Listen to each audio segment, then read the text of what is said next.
Ok, buenas noches para todos. Bienvenidos una vez más a nuestra clase semanal. En este momento vamos a ver uno de los temas quizás más complejos, más importantes, así como existe una fisiología y una anatomía humana.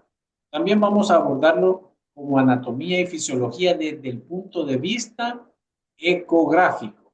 ¿Sí? Nos atañe la lección número 7 para esta semana y este es el tema que vamos a ver ahora. Todo lo vamos a ver desde el punto de vista ecográfico.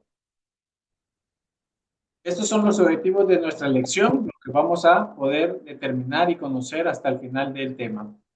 Bueno, vamos a hacer un pequeño repaso eh, de los equipos, importantísimo. Nosotros no podemos hacer flebología, no podemos hacer cirugía endovascular si no tenemos el conocimiento de esto. Y es por eso que en el curso incluye muchos temas. Ya ahorita llevamos prácticamente 4, sería con este, para conocer nuestros equipos, conocer las marcas que existen y cada uno de ellos sus peculiaridades.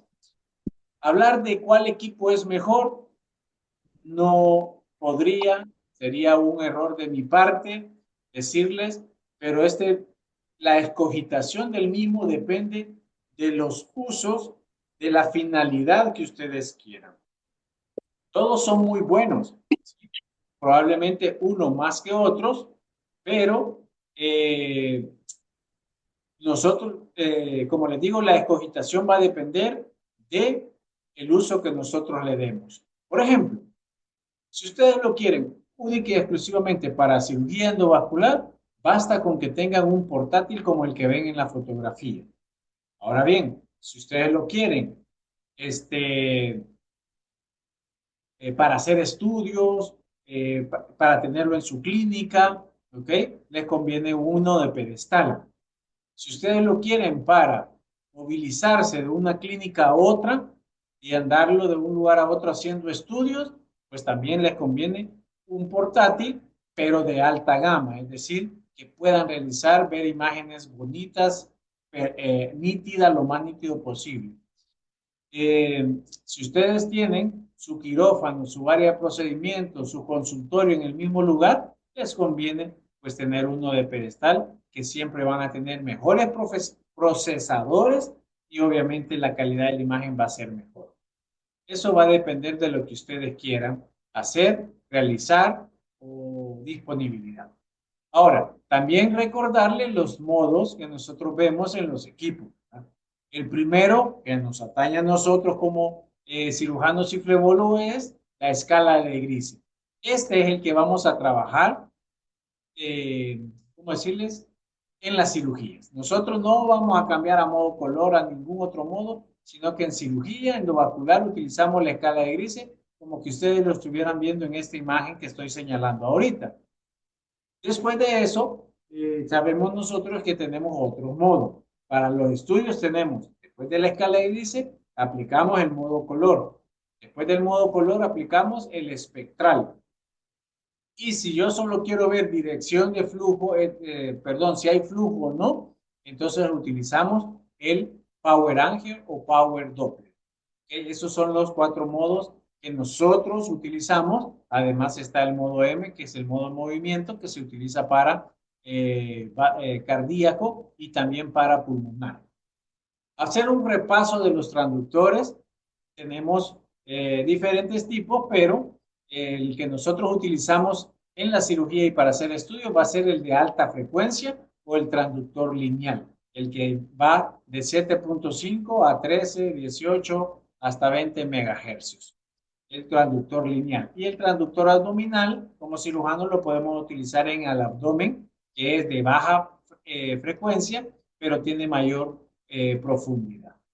Y para hacer estudios, nuestro equipo tiene que contar con modo Doppler color, modo espectral y modo Angio Power Doppler.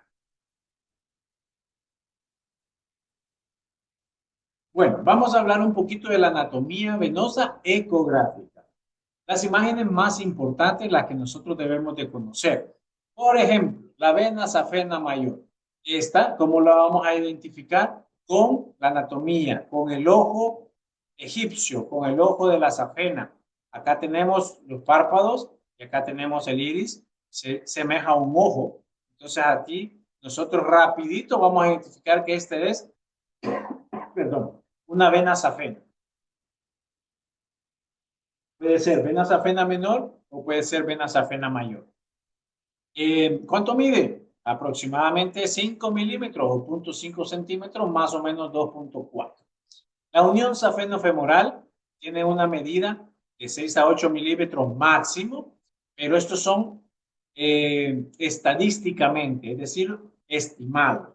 Yo puedo tener una válvula, una unión safeno-femoral menor y estar incompetente, al igual que puedo tener un tamaño de una unión safeno-femoral arriba de 10 milímetros, 12 milímetros y ver todavía válvulas competentes. O sea que no se dejen ir simplemente por la anatomía y los tamaños. La vena safena menor mide de 1 a 4 milímetros, en promedio 3 milímetros. Las venas perforantes tienen que medir menor de 3 milímetros. Y dicho sea de paso, ya se lo había mencionado, las venas perforantes se miden justo en donde perforan la fascia profunda que estoy señalando. Y por último, la vena femoral común va a medir perdón, aquí el error, hasta 1.8 centímetros, o sea, 18 milímetros. Y esto ya explicado un poquito más despacio, siempre vamos a tener, y se los digo que ha salido un estudio holandés, si no me equivoco, que está queriéndole cambiar los nombres a los compartimentos, pero al momento esto es lo que la literatura internacional menciona. Siempre vamos a tener dos compartimentos. El compartimento profundo, o subfacial, abajo de la fascia muscular o profunda, ¿ok? Vamos a tener un compartimento superficial. Todo arriba arriba de la fascia. Ok, pero sabemos que este compartimento superficial está dividido, valga la redundancia, por una fascia superficial, la que estoy señalando, ¿ok? Y eso va a dividir el compartimento superficial en dos. El compartimento superficial propiamente dicho o epifacial, que estoy señalando, ¿ok? Y el compartimento safeno, ¿sí? Que es parte del compartimento superficial. Para fines de pregunta de examen, ¿cuántos compartimentos tenemos? Dos, perdón. Profundo y superficial. ¿En cuánto se divide el superficial? En dos. Correcto. Y esto lo vemos ya la semejanza de la anatomía ecográfica con la anatomía humana, ¿verdad? La fascia, el compartimento profundo, el compartimento muscular, su fascia es la que nos va a estar dividiendo el superficial del profundo. Tenemos el compartimento safeno dividido por la fascia superficial y tenemos el compartimento epifacial, donde van a estar prácticamente las venas de ese nombre, las venas epifaciales. Recuerden que una vena perforante comunica un sistema profundo con una vena superficial. ¿Ok? Para ser perforante, perfora, la que estoy señalando, la fascia profunda. Ahora bien, las venas comunicantes son aquellas que van a comunicar, van a unir dos venas de un mismo compartimento. Puede ser profundo o puede ser superficial. En este caso, vean la que está señalada con el triángulo negro, viene de la safena, atraviesa la fascia superficial y va a una vena safena accesoria anterior, y esa es una vena comunicante. ¿Okay? Sigamos con anatomía. Dentro de los estudios y dentro de sala de operaciones vamos a identificar esto. Esto se llama Mickey Mouse. La imagen de Mickey Mouse anatómicamente está compuesta por la cara, por la vena femoral común, una de las orejas, la arteria femoral común y una de las otras orejas va a ser la vena safena mayor o safena menor. Y acá va a estar la unión safeno-femoral. ¿Okay? Y algunos pues mencionan que también se puede ver la arteria femoral profunda. Esto ya saben ustedes que logramos esta imagen allá en la ingle, ¿ok? Y en un corte transversal, con un transductor en esta posición, transversal a la estructura, vamos a ver el Mickey Mouse. Si yo giro y me coloco longitudinal, voy a ver anatomía esta imagen, ¿ok? Y ecográficamente anatomía esta imagen.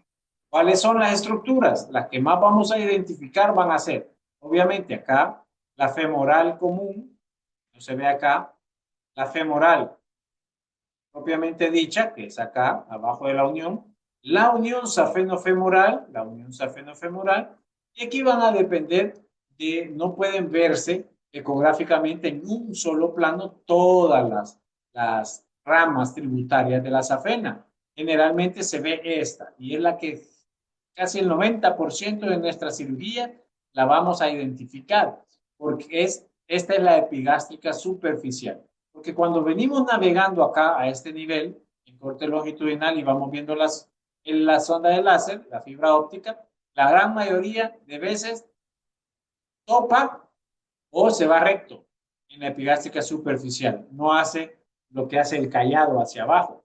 Entonces nosotros tenemos que orientarla. Y aquí ven, es esta, la epigástrica superficial. Luego podemos tener una safena accesoria anterior, una safena accesoria posterior, o pueden ser las pudendas. Esto es lo que ecográficamente se ve, y esto anatomía. Prácticamente acá está en otro corte las otras ramas de las tributarias de la vena safena mayor. Lo vamos a ver y lo vamos a hacer en estudios y en sala de operaciones. En estudios ya lleva otra parte. En estudios, además de identificarla, las vamos a evaluar, y en cirugía nos vamos a colocar en longitudinal para llegar acá en la fibra óptica y medir, tomar la medida desde la unión hasta la punta de la fibra óptica del láser, y esa medida, acuérdense, que tiene que oscilar entre 1.5 y 2 centímetros de la válvula para evitar EHIT, E-H-I-T, que es la clasificación que se utiliza para las lesiones trombóticas del sistema venoso profundo para las ablaciones con láser y radiofrecuencia. EHIT, recuerden. Sigamos con la anatomía, pues entonces vamos a ver la diferencia entre una arteria y una vena. Y sí es cierto, el color, el Doppler color es una parte, pero antes de eso podemos identificarla en escalas de grises. ¿Cómo las vamos a identificar? Mediante la maniobra de compresión. Las venas se comprimen si están normales, si no hay coágulo. En cambio, las arterias, por más presión que yo haga, no se comprimen. ¿Ok? Esa es la primera diferencia. ¿Tengo dudas todavía? Pongo la caja de color. ¿Ok? Y obviamente, ¿verdad? Siempre se van a pintar las arterias rojas porque se aleja del transductor, y las venas azules porque se acercan al transductor. ¿Ok? Aquí tenemos pues el caso de una tibial posterior. No hay problema. Y aquí con compresión, miren, las arterias desaparecen y persiste la arteria. Esa es una diferencia anatómica. Bueno, hablar un poquito acerca de los colores, ya lo mencioné, pero acá lo vemos bien marcado: arteria roja y azul para la vena, pero no es así. Si yo le cambio la dirección a la caja de color y la pongo a este lado, pues va a cambiar y la arteria se va a ver azul y la otra se va a ver rojo. Ya saben ustedes que si se acerca o se aleja del transductor. Esa es la respuesta correcta. No es que sea rojo para la arteria y siempre perennemente la vena azul. Bueno, ¿qué podemos decir de anatomía en cuanto al Doppler espectral? Recuerden que el Doppler espectral es una onda, y ya comentábamos la vez anterior esta línea. ¿Sí? Es un espectro, es una onda. ¿Sí? Entonces, la línea de base divide dos sectores: lo que está abajo de la línea y lo que está arriba de la línea. Lo que está abajo de la línea es retrógrado, y es por eso que las venas que tienen que son retrógrados, son fásicos, abajo de la línea. Las venas son una circulación fásica, dependen de la fase de la respiración, ¿ok? Y es un flujo retrógrado. En cambio, las arterias se van a dibujar arriba porque es un flujo anterógrado. ¿Ok? Y a diferencia de las venas, es fásico como olas del mar, dice la literatura, Entonces, en cambio, las arterias va a ser trifásico, bifásico y monofásico. ¿De qué depende eso? De cuántas veces atraviese la línea de base. Trifásico lo va a atravesar 2, bifásico lo va a atravesar 1 y monofásico no lo va a atravesar. Ya lo vamos a ver más adelante. Esta es nada más una vena epifacial. Aquí está la fascia superficial, está en el compartimento epifacial y vemos que es una misma vena haciendo estos colochos, colochitos, colochitos, y acá es lo que yo les quiero mostrar. ¿Por qué áreas se ven rojas, áreas se ven azules? Porque dependiendo del foco, mi foco está acá, ¿sí? Y dependiendo el ángulo de la caja de color, yo estoy viendo esto. Por lo tanto, la misma vena está transmitiendo el rojo porque una se está yendo, se está alejando el transductor, otra se está aproximando al transductor y entonces por eso es que logro ver los dos colores en una misma vena. Ahora bien, las venas superficiales podemos tenerlas acá, por ejemplo, la vena safena mayor es del compartimento superficial y acá vemos que llega la vena safena, la unión safeno-femoral y aquí está la vena femoral. Arriba, vena femoral común, abajo, vena femoral. Entonces, acá con simplemente ponerle la caja de color y hacer maniobra de Valsalva con el paciente o apretarlo, entonces vemos que de un solo se torna rojo. Ahí, con esta etapa, ya nosotros podemos decir que esta vena superficial se encuentra incompetente o insuficiente. Igual acá. Cuando yo ya más específicamente no tengo duda con el color y pongo el Doppler espectral como segundo paso, entonces lo coloco acá, mi caja de color, coloco la muestra, eso se llama muestra, ¿ok? Esta línea de la muestra tiene que ser cabalito, paralelo al vaso, ¿sí? Y el tamaño de la muestra tiene que ser hasta 2/3 del tamaño del vaso para que nos arroje datos fidedignos.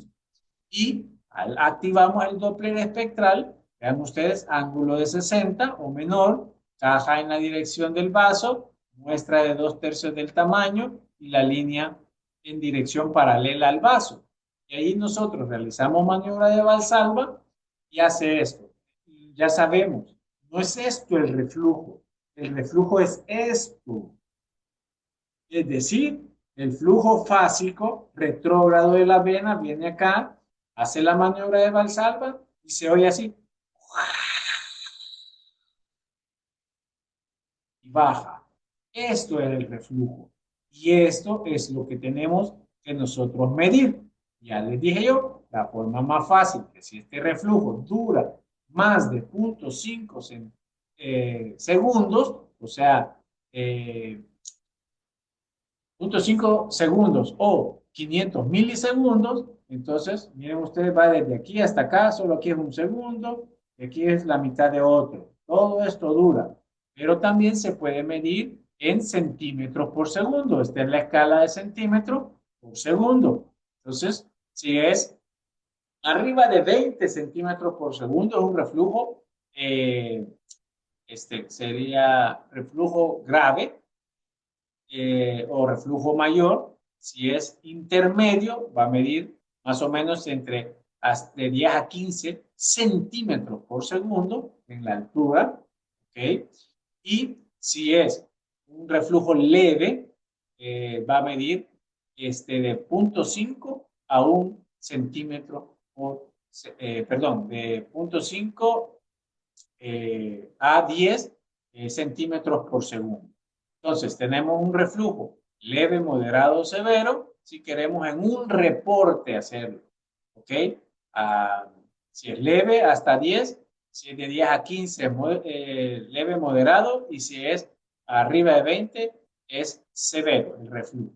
Pero, en términos generales, para nosotros, si reflujo es reflujo, tenga reflujo leve, moderado, severo, es reflujo. Por lo tanto, ese paciente, como una indicación absoluta de cirugía, al tener un reflujo de la válvula safeno-femoral o safenococlítica. ¿Ya? Es cuestión de literatura nada más, para fines prácticos, pues, no solo que tenga más y en longitud, más de 0.5 segundos o 500 milisegundos, entonces ese tiene reflujo y hay que operarlo. Ok, venas perforantes. Vámonos acá. Veamos la imagen de la izquierda. Este es en escala de grises. Aquí está en transverso y está viendo una vena que perfora la fascia profunda y va hacia adentro. Esta es una yuxtatibial o una vena perforante arriba de los 18 centímetros de la planta del pie. En este, donde yo tengo el puntero, ahí es donde debe de medirse. Para considerarse incompetente, tiene que estar arriba de un tamaño de mayor de 3 milímetros, o de punto 3. Ahora, yo le pongo la caja de color, nos vamos a la imagen B, ¿ok? Y yo veo reflujo, azul, blanco, rojo, aliasing, aquí también rojo. Entonces ahí compruebo con la maniobra de Valsalva que esa vena perforante tiene incompetencia. Puede ser menor de punto 3, pero si está así, está incompetente. Puede ser mayor de punto 3 y verse toda azul todavía, entonces sigue estando competente. Y acá la vemos nuevamente, ¿sí? Una vena perforante de 17 centímetros con un aliasing a la escala de color a la maniobra de Valsalva. Entonces, acá en Estados Unidos, en China, en Rusia, donde sea, esto es incompetencia. Y de ahí vamos viendo. Si está completamente roja, es una incompetencia severa. Si está con aliasing es moderada. Y si está solo así tiñéndose como azul blanco, pues es leve. Pero incompetencia es incompetencia. Acá la vemos un acercamiento, solo para hacer énfasis, totalmente rojo, un reflujo severo y se mide la vena acá, justo en la perforación de la aponeurosis profunda. Para las venas profundas no hay diferencia, es lo mismo, ¿okay? Las arterias siempre se van a alejar, se van a teñir de rojo y las venas se van a teñir de azules, ¿okay? Es lo mismo, hacemos maniobra de Valsalva, si hay aliasing como acá, entonces hay incompetencia, en este caso de la femoral. Vamos siguiendo con la anatomía y hoy nos vamos a algunos signos de trombosis venosa, importante a la hora de hacer estudios. Recuerden que un buen estudio venoso eh, tiene que incluir la parte de la evaluación funcional, o sea, la insuficiencia, y la evaluación de la presencia de trombos. Por cuestiones de tiempo, los radiólogos la separan. ¿Qué quiere? Pues, ¿qué quiere investigar? Si tiene trombosis es una cosa, si tiene insuficiencia es otra cosa. Realmente el estudio debe, no sea, nosotros no hablamos de separar los estudios, de que hay para esto, hay para esto. No, hay un solo estudio que se llama Doppler venoso o se llama mapeo venoso y pues ahí tenemos que identificar las cosas. Entonces, para hablar de trombosis venosa tenemos que tener claro esta anatomía.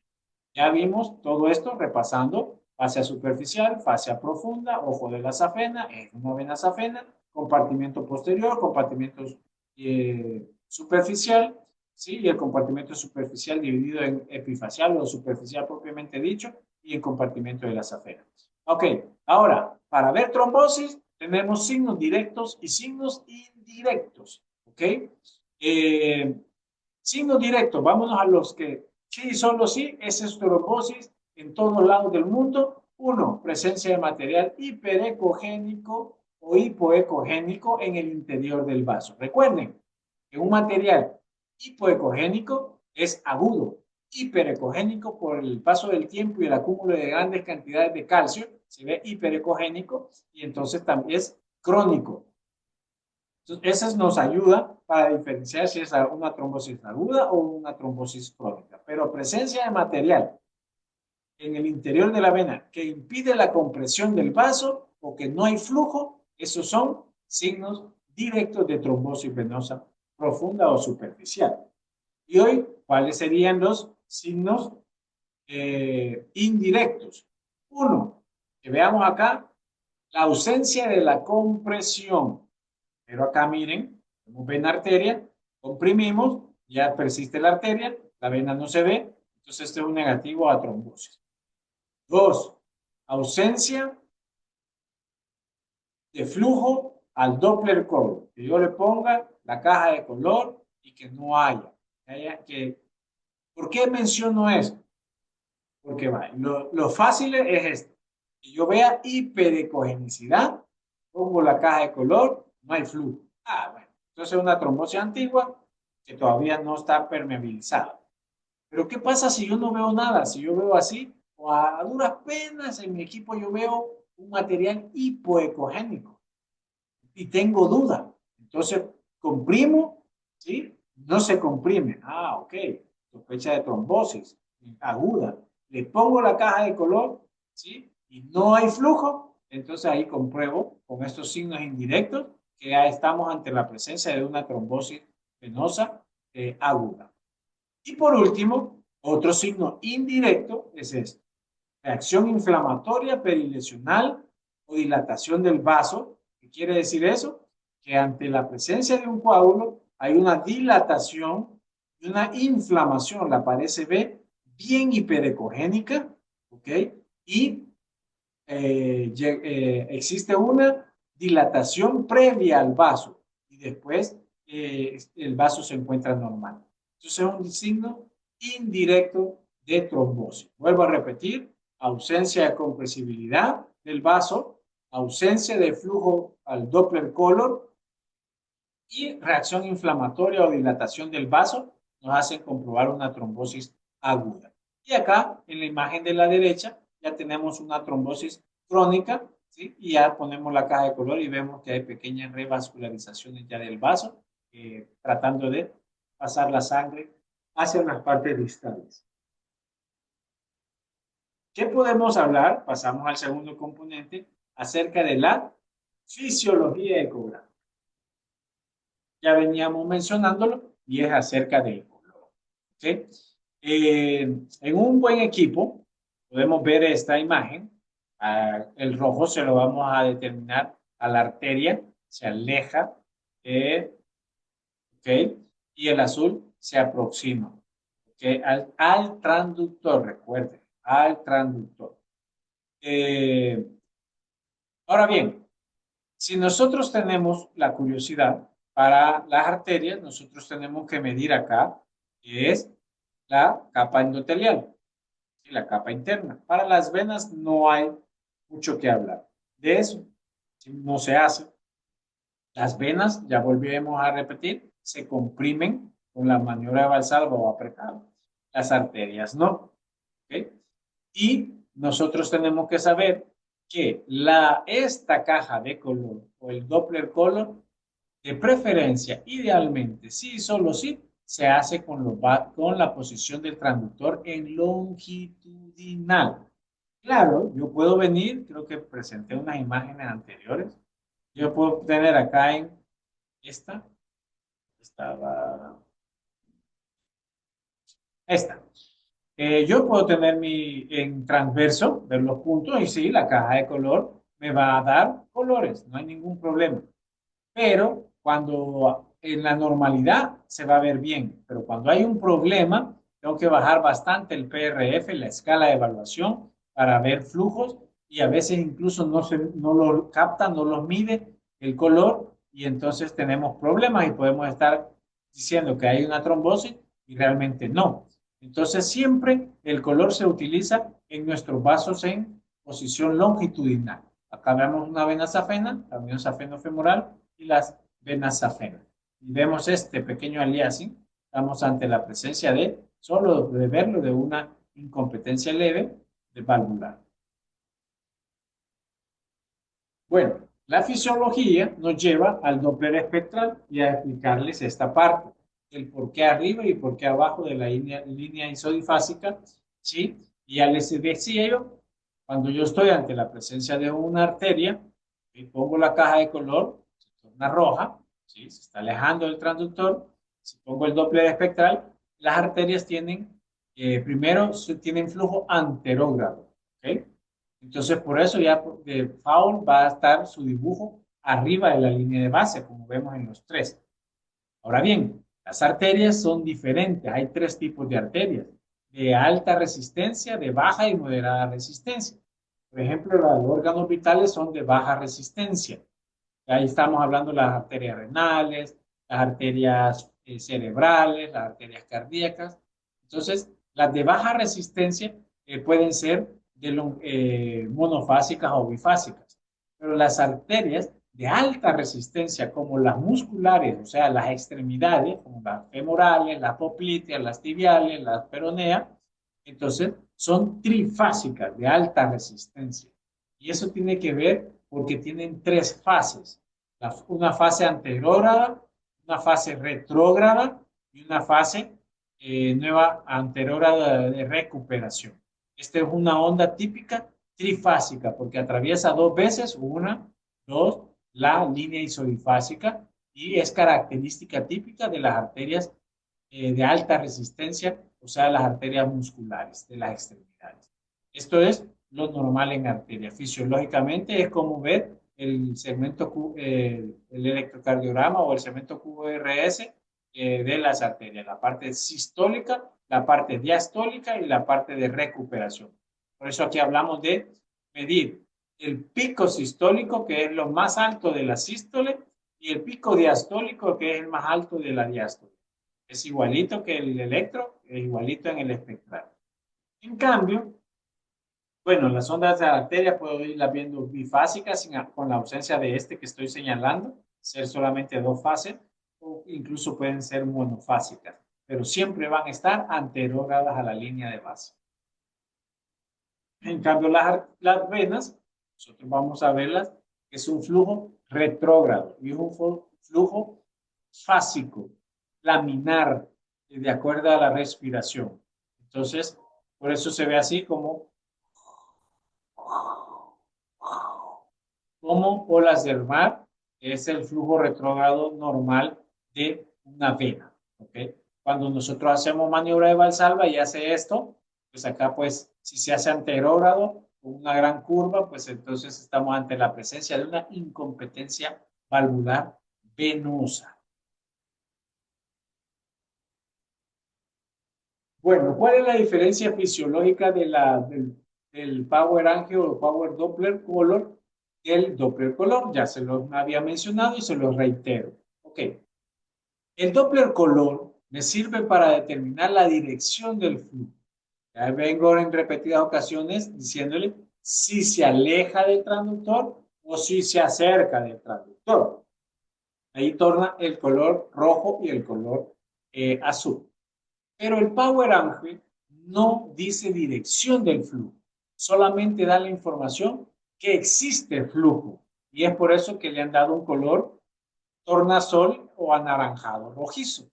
¿Okay? Estamos ante la presencia, la foto del lado izquierdo de un hígado y ahí podemos ver múltiples vasos hepáticos, ¿sí? Donde los veo, yo le pongo tienen, digamos, por ejemplo, no los puedo ver al Doppler color, entonces me paso a Angio Power Doppler, que me va a dar, tiene más receptibilidad y me va a captar flujos incluso más pequeños y me los va a colorear anaranjado. Solo me está diciendo, sí, hay flujo, pero no la dirección.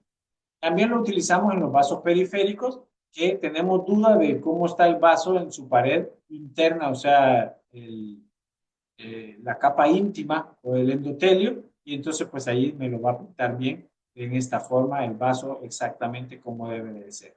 Entonces sí puedo decir que hay presencia de flujo, pero no dirección de flujo. Vamos a hablar un poquito de la trombosis, de lo que ya veníamos hablando. A nivel ecográfico, vuelvo a mencionar las imágenes.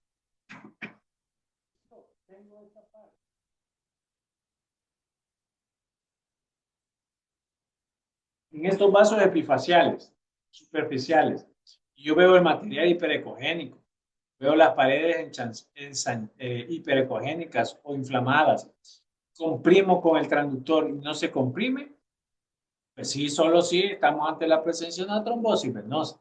Recuerden que la trombosis venosa puede ser superficial y puede haber profunda, no solamente profunda. Ambas se diagnostican y ambas se manejan de forma diferente.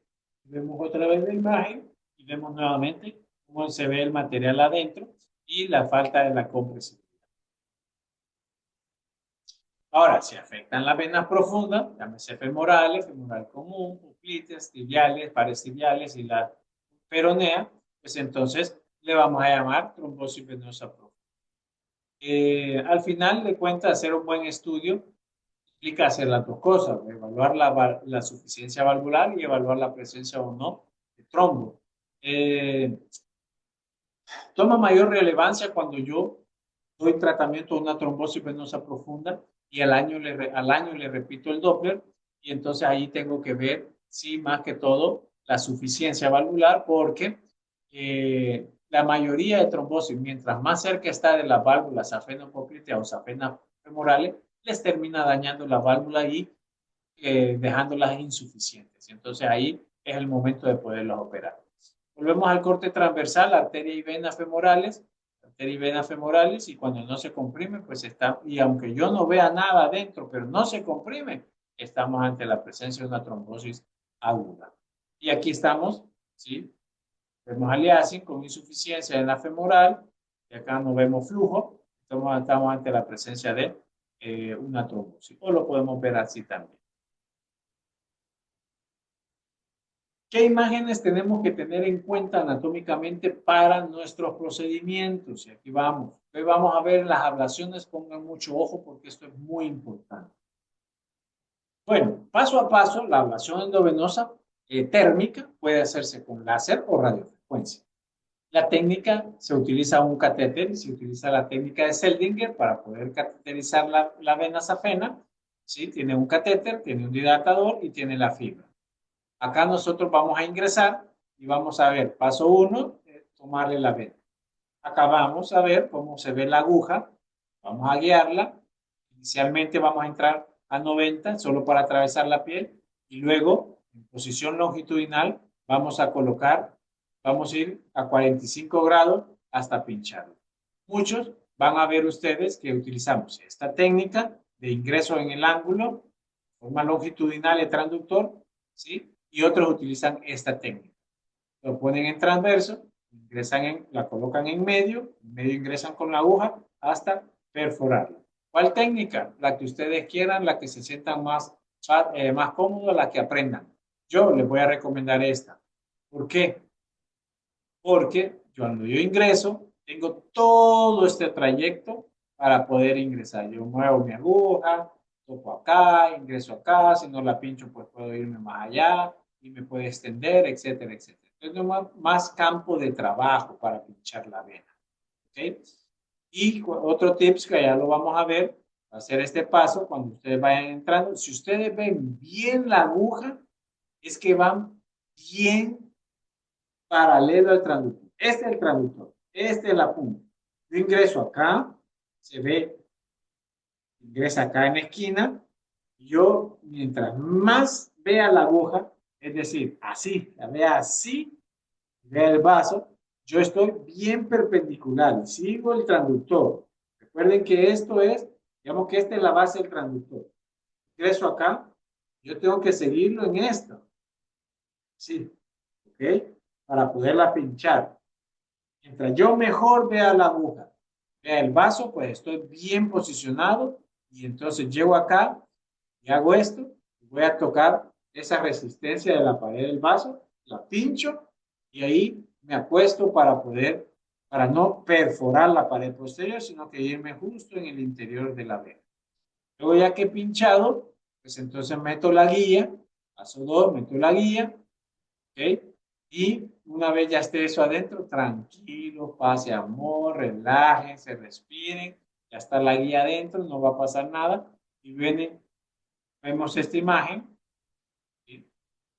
Que ya es la guía, luego viene el dilatador y luego viene ya el catéter fijo dentro del vaso y ahí vamos a introducir la fibra óptica del láser.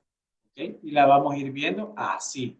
Vamos a ir navegando así. Y la vamos a ir esperando arriba, poniéndonos en longitudinal, viendo qué pasa y así hacia arriba.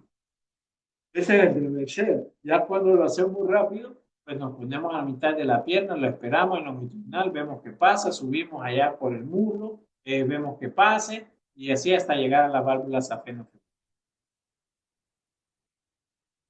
¿Qué sucede con la ablación química con espuma? Primero, ¿qué les voy a decir? Yo no les voy a aconsejar que hagan este procedimiento si no es ecoguiado. Primero. Ablación endovenosa química con espuma o ENOF, que es Endovascular Occlusion Foam. Esas son las iniciales en inglés. ¿Por qué no lo recomiendo si no es ecoguiado? Porque causa mucho causa mucha trombosis por espuma, que se le llama esclerotrombosis o esclerotrombo, y son muy dolorosos. Es lo mismo de ver esta vena, pero dura, roja, caliente, con un gran dolor, como que si fuera un coágulo o un trombo. Sabemos que la diferencia, ya la saben, de un esclerotrombo y de un trombo están bien delimitadas, son diferentes, pero realmente se comportan como iguales y hay mucho, mucho dolor. Entonces, por favor, si van a hacer el procedimiento, y vamos a ver alguna cirugía de ablaciones con espuma de epifaciales, de perforantes, pues van a seguir las indicaciones que es concentración adecuada, cantidades pequeñas, ¿ok? Y ecoguiado en diferentes puntos para obtener los mejores resultados. ¿Sí? Esta es importante. Por favor, llévenla y se la aprenden de memoria y esto marca la diferencia entre el saber y no saber y entre un radiólogo y un flebólogo que hace procedimientos de esta magnitud. La avena no, siempre le decimos al paciente que se quema, se desaparece y todo, pero no es del todo cierto, va por estadios, ¿ok? Y entonces, el estadio cero es aquella en que la avena aparece permeable, a la exploración con el Doppler. Esto es al estudio, al momento de la cirugía, si está, ese es el estadio cero. Estadio uno, miren, se observa el vaso, observa la oclusión incompleta, ¿ok? Pero el vaso no es compresible. El diámetro del vaso se muestra reducido de tamaño en la exploración del ecodoppler. Hay una obstrucción parcial y lo otro se ve, pero no hay flujo. A la compresión no se comprime, es decir, está esclerotrombosado. Estadio 1. ¿Cuándo vamos a ver esto? Al mes, más o menos, o a los máximo 3 meses. Estadio 2, miren cómo cambió. ¿Ok? La vena safena aparece completamente ocluida por el láser o la ablación. Está el vaso, está totalmente ocluido, no hay flujo y a la compresión no se comprime. ¿Cuándo vamos a ver esto? Entre el tercero y el sexto mes.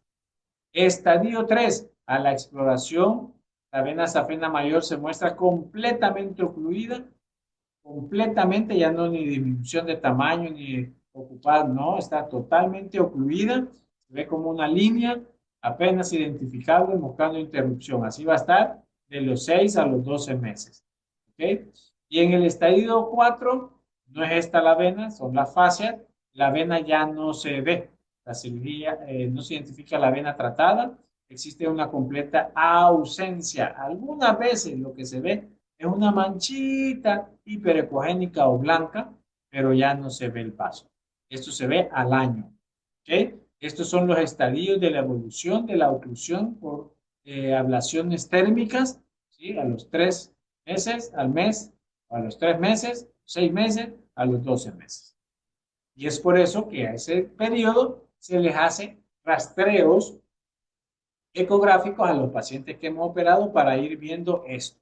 Si nosotros en este momento está parcialmente ocluida, pero tiene flujo, inmediatamente le inyectamos espuma y seguimos adelante con la oclusión para el paciente. Y eso le damos garantía al paciente de que no va a haber recanalización, que es una de las complicaciones más temidas de la ablación estérica, la recanalización de los vasos.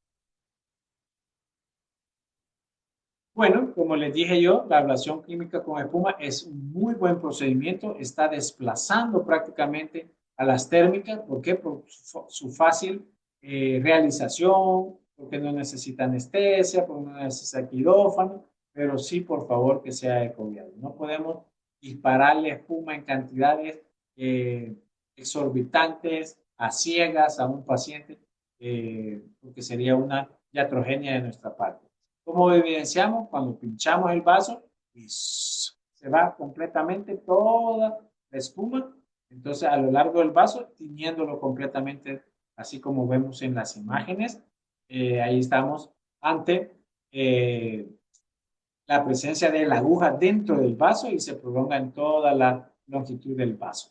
Por favor, concentración adecuada, es decir, si vamos a ablacionar una vena perforante, tiene que ser al 1%. Si vamos a ablacionar una epifacial menor al 1%, si puede ser 0.5 mejor. Y lo podemos pinchar en diferentes puntos porque sabemos que la espuma no avanza más de 5 centímetros. O sea, esa es mentira, que yo voy a inyectar la pierna y va a llegar hasta allá a la unión safenofemoral, es mentira. Primer punto. Segundo punto, sabemos que el esclerosante se inactiva a los 6-8 segundos.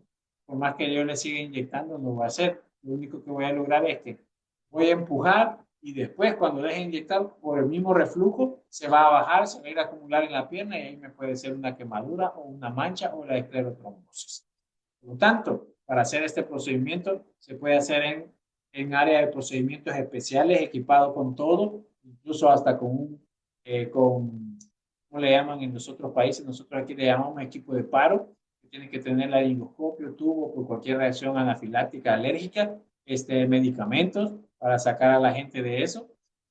O sea que el área de procedimiento tiene que estar bien equipada. Mira, no, en el consultorio, doctor, no se lo recomiendo tampoco, pueden tener una mala experiencia y pues sí, a nadie le gusta aprender de esa forma.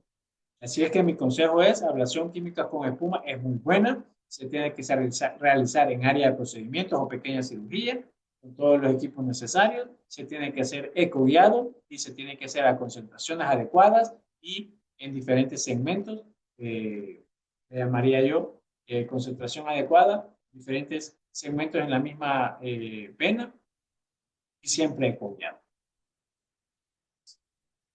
La técnica es la misma y es por eso que ha adquirido más auge la ablación química con espuma. ¿Por qué? Porque no requiere catéter ni nada. O sea, simplemente requiere que yo localice la vena que voy a esclerosar, introduzco, ¿ok? Mi catéter, mi jeringa, mi aguja, lo que sea, llego, pincho e inmediatamente inyecto la espuma para poder ablacionarla. No necesito catéter, no necesito cervizar, no necesito meter en la sonda de láser, no, de un solo piquete y inyecto la espuma y con eso la ablación. La ablación con espuma de las perforantes puede ser de forma directa o indirecta. De forma directa, eh, creo que esta imagen no es muy fidedigna, pero por ejemplo, ambas son directas, es decir, directa a la vena perforante, le inyecto poquita cantidad, 0.5 cc y listo. Y de forma indirecta, que yo en este caso pueda inyectar este epifacial insuficiente, inyecto cerca a la perforante y por obvias razones se va a ir la espuma también a la perforante y pues se van a sellar las dos. De esa misma forma se pueden realizar directa o indirectamente. Y eso es lo que yo les traía esta noche para que ustedes cualquier pregunta me la puedan hacer en este momento.